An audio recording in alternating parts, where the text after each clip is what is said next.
Em nome do Pai, e do Filho, e do Espírito Santo. Amém. Louvado seja nosso Senhor Jesus Cristo. Queridos amigos e irmãos, meus filhos das nossas redes sociais, da nossa comunidade católica Nova Aliança, com muita alegria, vamos hoje, dia 28 de março de 2020, a nossa reflexão em torno da antífona da entrada da missa deste sábado, do ano A, quarta semana da Quaresma. Eu quero começar lendo para vocês o primeiro parágrafo da homilia do nosso Papa no dia de ontem, quando ele presidiu, a bênção papal, Urbi et Orbi. Vamos ao primeiro parágrafo. O Papa escolheu o Evangelho de São Marcos, capítulo 4, começando no versículo 35. Ao entardecer, assim começa o Evangelho que ouvimos. Desde as semanas que parece o entardecer, parece cair a noite. Densas trevas cobriram as nossas praças, ruas e cidades. Apoderaram-se das nossas vidas, enchendo tudo de um silêncio ensurdecedor e um vazio desolador, que paralisa tudo à sua passagem. Pressente-se no ar, nota-se nos gestos, dizem-no os olhares. Revemo-nos temerosos e perdidos. À semelhança dos discípulos do Evangelho, fomos surpreendidos por uma tempestade inesperada e furiosa. Demos-nos conta de estar no mesmo barco, todos frágeis e desorientados, mas ao mesmo tempo importantes e necessários. Todos chamados a remar juntos, todos carecidos de mútuo encorajamento. E neste barco estamos todos, tal como os discípulos, que falando a uma só voz, dizem angustiados, vamos perecer. Assim também nós nos apercebemos de que não podemos continuar caminhando, cada qual por conta própria, mas só o conseguiremos juntos. Até aqui o primeiro parágrafo da homilia do Papa, no dia 27 de março de 2020. Essa tradução é para a língua portuguesa de Portugal, então eu preciso, na próxima vez, eu vou dar uma revisada para melhorar um pouquinho a tradução, modestamente, O que isso tem a ver com a antífona de hoje? A antífona de hoje é do Salmo 18, um salmo de ação de graças, também chamado Te Deum, do rei Davi. De novo, o rei Davi. Esse salmo é maravilhoso, é um hino perfeito de ação de graças a Deus, E a igreja escolheu para hoje, combinando com a primeira leitura, que conta as angústias do profeta Jeremias, e depois também as perseguições que Jesus sofria por parte das autoridades religiosas, do povo judeu, etc., Davi está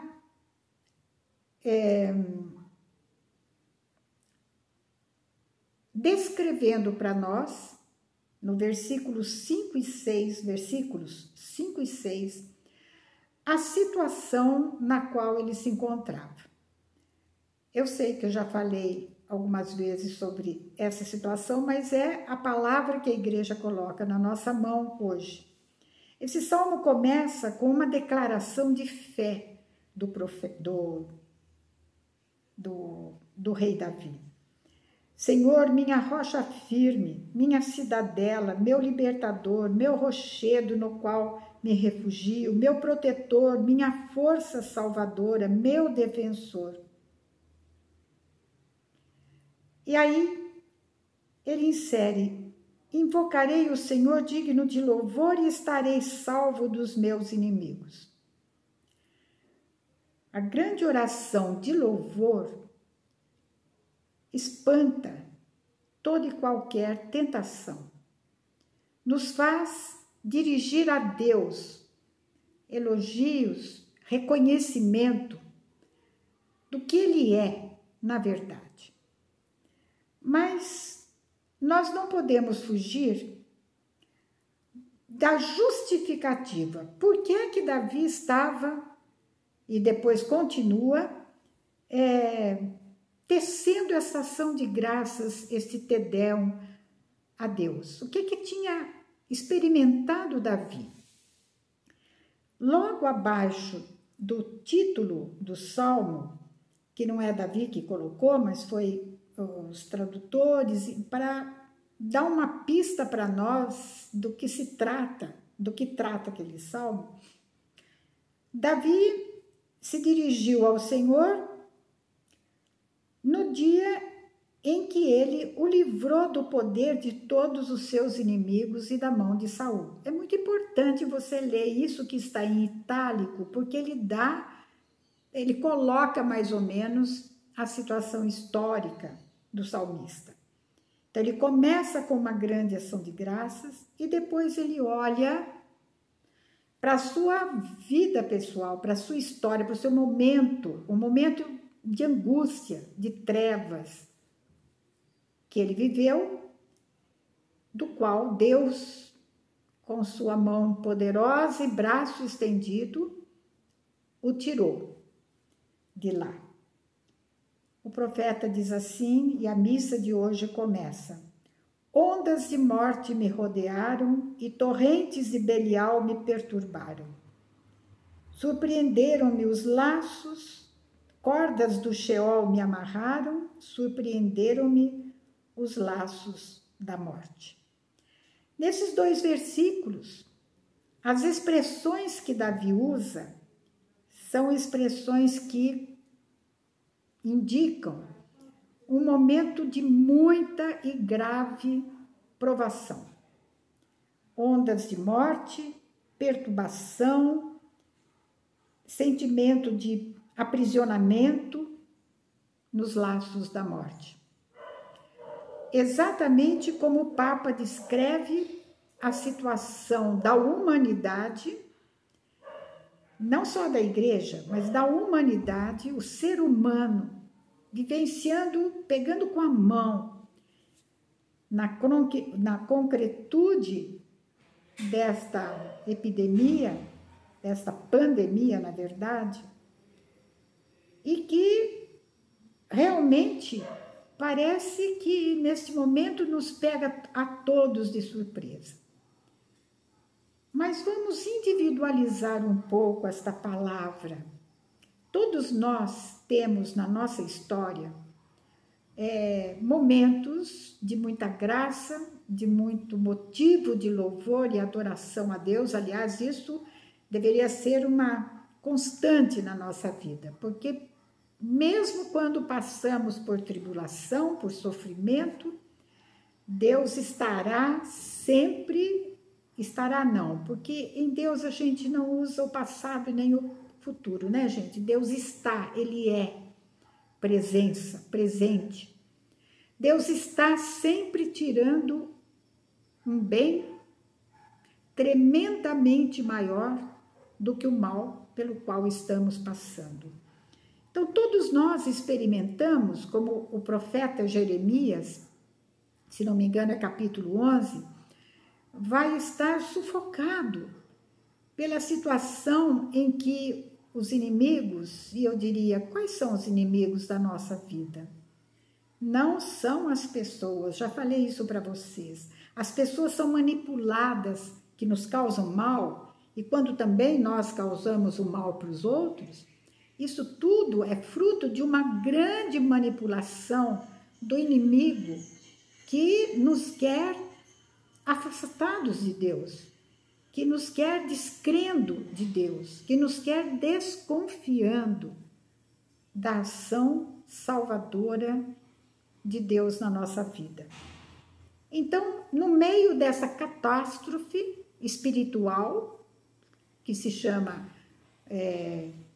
o pecado de cada um, praticado por cada um, ou o pecado que os outros fazem contra nós, mas sempre manipulados pelo mal, pelo maligno,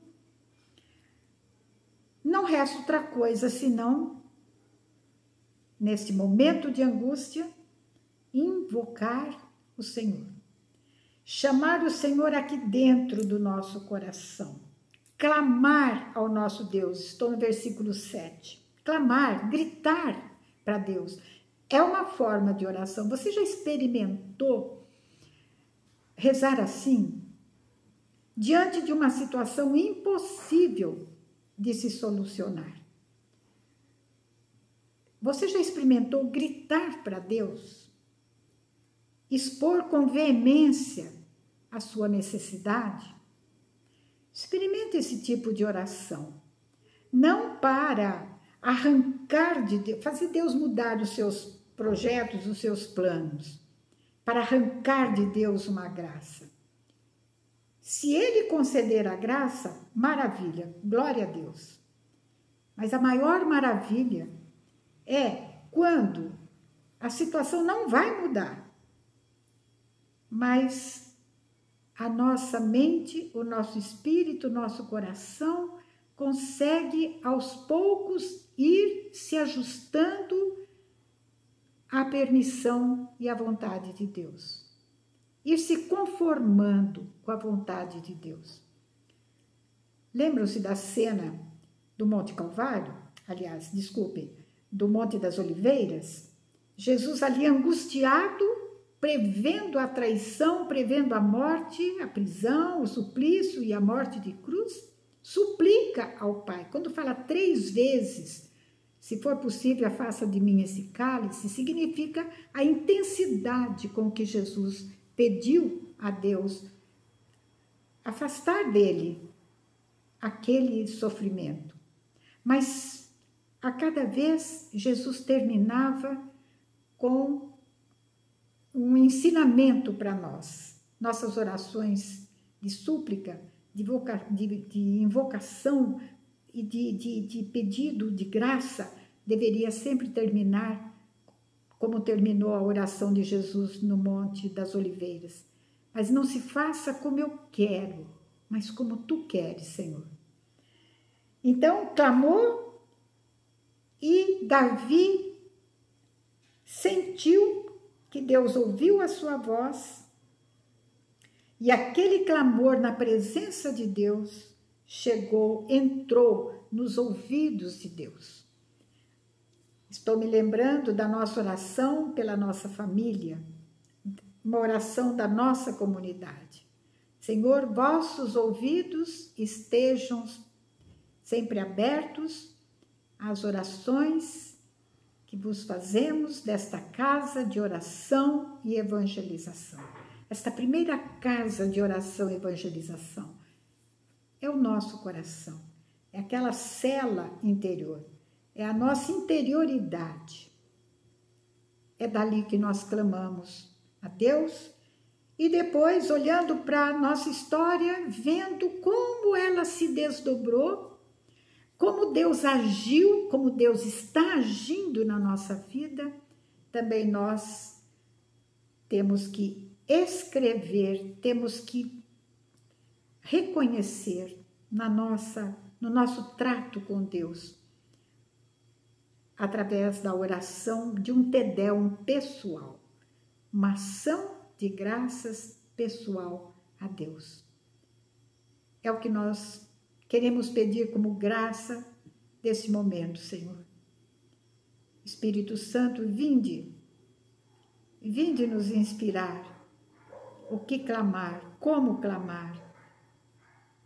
Vinde, Espírito Santo, nos ensinar a nos adequar à vontade de Deus, a nos conformar com a vontade de Deus.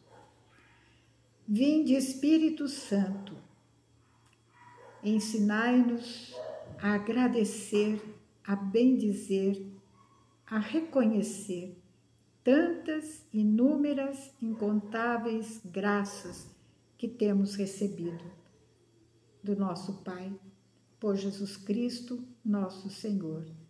Amém. Que Deus nos ajude a atravessar este mar tempestuoso, não é? Sabendo que Jesus está conosco. E por isso, mesmo que a escuridão se aprofunde ainda mais na nossa vida e na vida da nossa humanidade, nós estaremos sempre ouvindo aquilo que Jesus falou para os seus. Não temais. Eu estou convosco. Queridos, ao encerrar essa pequena reflexão, quero exortar a cada um de vocês que estão me ouvindo e me vendo a não se esquecerem de nós. A nossa comunidade vive de doação, vive do coração generoso de cada um de vocês. Por favor, nos ajude a manter a nossa missão em alta. Ajude-nos a manter a nossa comunidade cada vez mais disposta a cumprir a vontade de Deus. Venha em nosso auxílio com a sua ajuda financeira, nós precisamos muito disso. Eu aguardo o seu telefonema para mim. Eu vou passar essa conta da comunidade para você fazer ali o seu depósito. O meu telefone, o DDD é 31 e o telefone é 999-827460. Deus recompense a sua generosidade. Amém.